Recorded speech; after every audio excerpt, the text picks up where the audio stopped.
Jam e ftohur nga martesa, çfarë të bëj? Mas pari duhet me pas njëri arsye, sepse edhe kjo temë është shumë aktuale te na, fatkeqësisht. Dhe po adresoj këtë çështje atë sa më lejohet si hoxh, duke ruajtur etikën edhe profesionale edhe morale të njerit. Kjo temë është bërë me një farë forme temë diskutabile e shpesht në shoqërinë tonë. Thotë jam ftohur për martesës, por s'ja pas një arsye. Që ta dinë vëllezërit e motrat tona. Nuk ka shkurorizim pa arsye. Nuk ka shkurorizim pa arsye.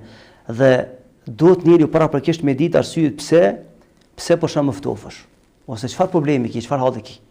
A janë probleme subjektive, a janë objektive, a janë probleme që janë rrethanore apo janë të drejtë për drejta, a janë probleme që janë mes dyve apo ka faktor tretë aty, domethënë. Këto çështje do të mos harru. Po nëse këto për shembull bin poshtë, këto arsye bin poshtë, thjesht nuk ka përgjigje, ka mundësi me kanë edhe pesërit, e që shumicën e rasteve ne kemi problem sepse nuk ka punë seri, por është pyetje që nuk i identifikon mirë arsyet. Dhe këtu i kisha bën apel edhe kolegëve të mi, të cilët bëjnë rukje, në radhë parë duhet të dijen arsyet e pastaj të bëhet rukje. Të mos më shefin arsyet. Të janë të qartë problemet, të studiuar çështjet. Të jepet këshill islame.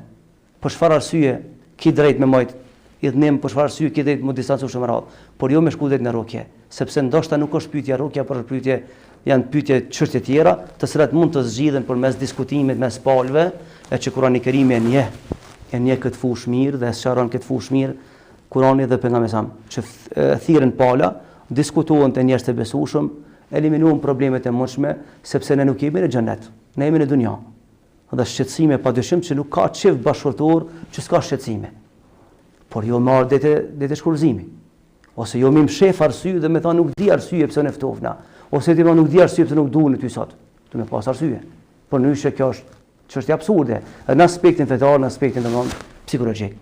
Pra, ktheu në raport me burrin, diskutoni çështjet dhe mund ta gjeni pa problem se ku është arsyeja e ftofjes.